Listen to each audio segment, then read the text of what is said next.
सुविचार। विश्वास व शक्ति है जो अंधेरे में भी रास्ता दिखाती है। भगवान पर एक रोचक कहानी। बहुत समय पहले की बात है। एक राज्य में एक राजा थे जिनका नाम था वीरभद्र। वीरभद्र एक शक्तिशाली और न्यायप्रिय शासक थे, लेकिन उनके मन में एक बात हमेशा खटकती थी।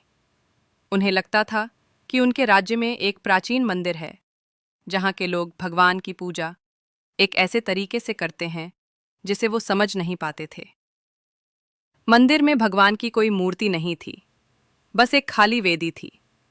लोग उस वेदी के सामने बैठकर घंटों ध्यान करते थे और उनका विश्वास था कि भगवान उसी खालीपन में निवास करते हैं। राजा वीरभद्र को यह बात अजीब लगती थी।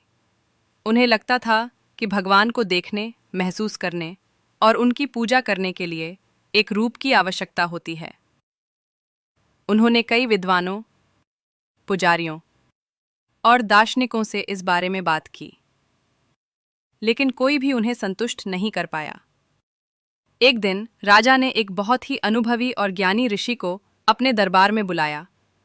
ऋषि ने राजा की चिंता सुनी और मुस्कुराते हुए कहा, महाराज, आप भगवान को अस्त्रों के रूप में देखना चाहते हैं, जबकि वे स्वयं शस्त्रों से परे हैं। राजा हैरान हुए। उन्होंने पूछा, ऋषिवर, इसका क्या अर्थ है? ऋषि ने कहा, महाराज, मान लीजिए आपके पास 400 अस्त्र हैं, तलवार, भाला, धनुष, बाण, गदा, चक्र आदि।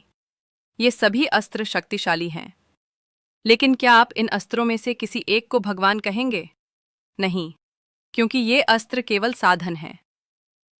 इनके पीछे एक चलाने वाला होता है, एक विचार होता है, एक उद्देश्य होता है। ऋषि ने आगे समझाया, ठीक उसी तरह हम जिन रूपों में भगवान को देखते हैं वे केवल साधन हैं, माध्यम हैं। वे सभी रूप भगवान की अनंत शक्ति और विभिन्न गुणों को दर्शाते हैं। जैसे एक ही जल भिन्न भिन्न बर्तनों में भिन्न भिन्न रूप लेता है, वैसे ही एक ही भगवान भिन्न भिन्न रूपों में प्रकट होते हैं। मंदिर की उस खाली वेदी का अर्थ यह है कि भगवान किसी एक रूप, किसी एक अस्त्र या किसी एक सीमा में बंधे नहीं हैं।